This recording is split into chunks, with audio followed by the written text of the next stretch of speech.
Greetings, my friends. This is Maerlande. It's time for turn number 34 of Tactical Briefing 3. So let's take a look at the action. Turn number 34. Lots of things happening in research. So let's take a quick look. Conjuration. I finished up to level 3. Now clearly there is a target happening here. So let's discuss that target. The target here was my summon jaguars. The jaguars are pretty sweet, and the price is nice. 17 for 25, so a little less than 1 per gem. But they are useful, good way to use up some nature gems. And then I've got the jaguar toad. So that was my target. Now I'm working on alteration and evocation. Alteration is just nice for the basic buffs that come in pretty much all paths.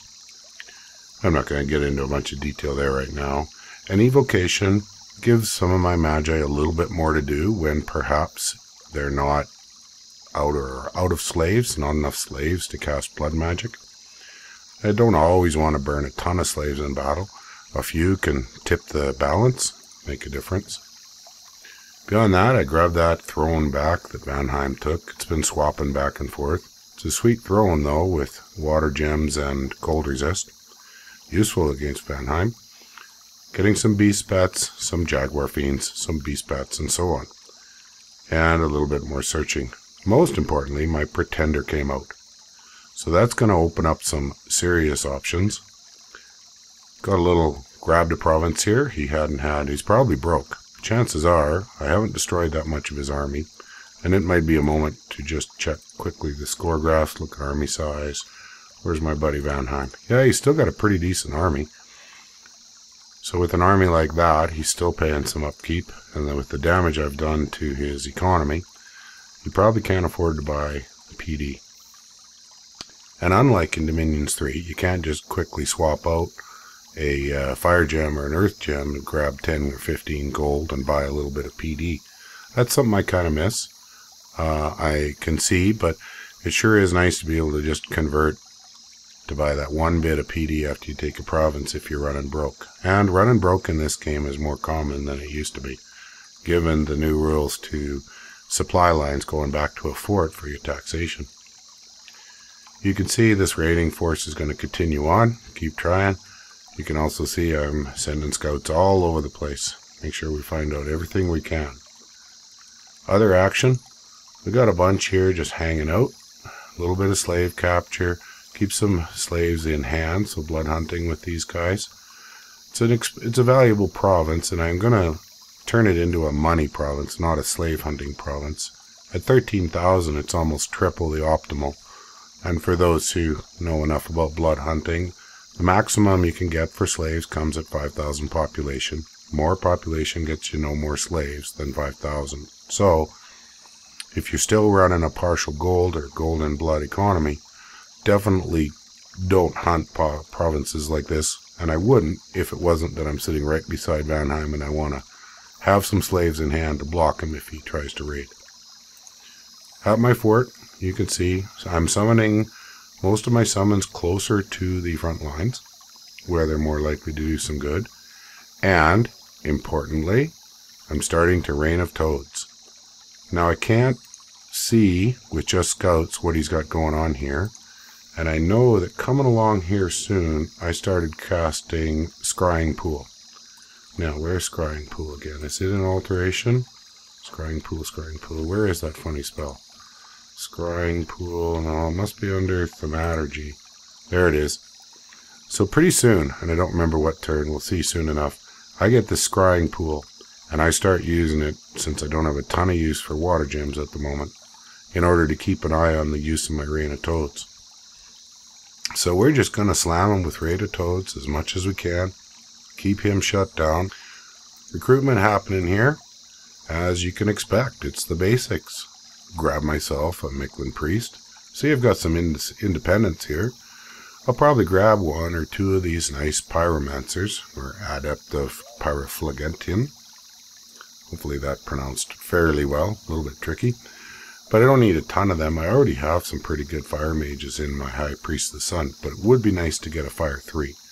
And then if I can squeak out somewhere a Skull of Fire, which is Fire Death Booster, I'll be able to pump out some fire helmets. Now, other action, recruitment, probably same stuff in this one. No, I'm a little bit low on cash, so you can see I'm not buying as many Jags. And I've got Migraine Monday popping out a Brazen Vessel, a blood booster. This is so that I can start cranking out more Rains of Toads. Because you can see this fellow here, whereas he casting the Rain of Toads, he happened to luck out with a good random. So he got a Blood 3 random. This fellow here, that's why he can cast Rain of Toads. The other guys, I've got to get a Vessel or some Bloodthorns ready, so I can start moving these Priest Kings and using these Priest Kings to cast Rain of Toads. And you can see I'm bringing them up to get better range, given the range limitations. As far as recruitment, I'm definitely buying, more Priest Kings, exactly as I expected. So, beyond that, I'm moving slaves, dropping slaves off, dragging them around. You can see what's involved. You got to move your slaves onto your scout, move your scout to a lab, dump them off. It's nice to buy labs in your hunting provinces, but you got to have a lot of spare money, and with the dual blasts, money's pretty precious. Plus, with some of my provinces making basically very little money because they're under unrest from hunting, it's not really an issue. So I think that covers the core of turn number 34. As you can see, it's all sort of a case of keep them off balance, keep whacking them economically, and then I'll hit them once I get formed up with a proper army. So let's open up turn number 35. I think I can squeak 2 turns into this video and stay within my favorite 12 to 15 minute limit. Okay, in the research alteration, I reached my target, so I've stopped. Evocation, I reached my target, and like I said, bringing up some Thaumaturgy. Always good to have some Thaumaturgy for your sight searching spells. Most of them are in there. Although Death is in Conjuration, Astral's in Evocation, but the majority are in there. More blasting some toads, you can see. The message doesn't tell you anything, so not very helpful. Continuing to build up my forces. There we go, see, I summoned some jaguars. Let's take a look at those guys. Brought them up nice and close. There they are. So they're sacred, so they get my bless. And they're pretty tough. Especially given that they're under a Blood 9 bless in the regen. So at 19 hit points, plus the extra 8 for the nature bless, they're going to regen pretty good to a turn. They got dual attacks, hit with good damage, excellent attack skill. So they're quite an excellent unit, and basically they're like light cavalry. Now undisciplined, okay, that's tricky, but there's ways to use that. Here you see Ocelotls, or Jaguar Fiends. They're an excellent unit, extremely tough. Very fast, because they fly and good speed. Tremendously good statistics. So overall, just a tremendous unit. Triple attacks. And these funny little toads. Now, given that what these cost, they're kind of useful. This poison spit isn't a heck of a lot, but you can have it up in the front line, toss it out, mess up a guy a little bit. Something I didn't use is too much of their, trampling. They're a size 3, so they'll trample a little bit, but really what they are is a damage soaker. And toss out those poison spits. One of the key things about poison, I don't know if I've discussed in this series, is that it causes a lot of low-level damage, and every time a unit takes damage, it gets a morale check. You can force people to break long before they die with large amounts of, or large spreads of small bits of damage. And that's where poison can really come into play. So tons of summons going on here. Making a water lens. That's probably, I think I'm going to, if I remember correctly my plan, I'm going to start putting some of my water mages down into the water, help out take these amber clans by using some elementals. Water elementals in the water do some tremendous damage. This guy's forging a fire in a jar, again, to add us a little bit of, that's one of the temporary gem generators that lets you cast spells from its path, this one being fire. And again, I have not moved out farther, so we're just continuing. Took this other province here, Andoria, province number 1. And let's see. Oh, look at that. Our friend forgot to buy PD here, or wasn't able to, so I snagged it with a scout. Kind of sweet. So that kind of breaks his income up into chunks and breaks up his ability to reinforce. I can't know where his armies are much, given his glamour.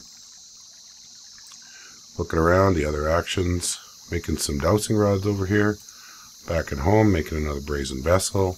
You can see I used the first brazen vessel to knock some more rain of toads. Now we just take a look. If we try casting that, we'll see the action. Where we cast ritual spell, rain of toads. So it's got a range of 5. No problem. I can hit Vanheim. Now that looks like I shouldn't be able to, but rain of toads is not affected by water.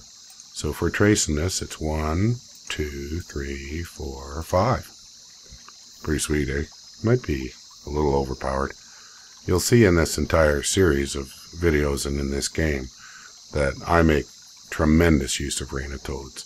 It causes 30 unrest per cast, has a chance to disease, and just basically makes a big mess. Now for the moment, the only way we're really going to be able to tell if the rain of toads is affecting him is let's look at his income graph. Look at that. Down into the toilet. So the rain of toads and the raiding are knocking his income where there's no way he can keep his upkeep up, there's no way he can buy PD.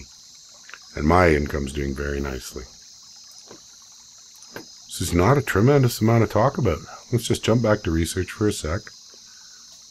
Evocation, one of the targets I know I'm going for is Arcane Probing here in level 3. That's so I can grab those spots where I might have not had a chance to move an Astral Capital Only Mage to do a search. So then I'll grab it with a quick remote. It's a nice way to use remotes, use them to fill the gaps in. I mean, it's very efficient to search with dual paths by manual search. But once you start having a single path you've missed, it's more efficient to toss out a quick remote, like Voice of Apsu I could toss out over here. Although this one already has 2 sites, so that's low priority.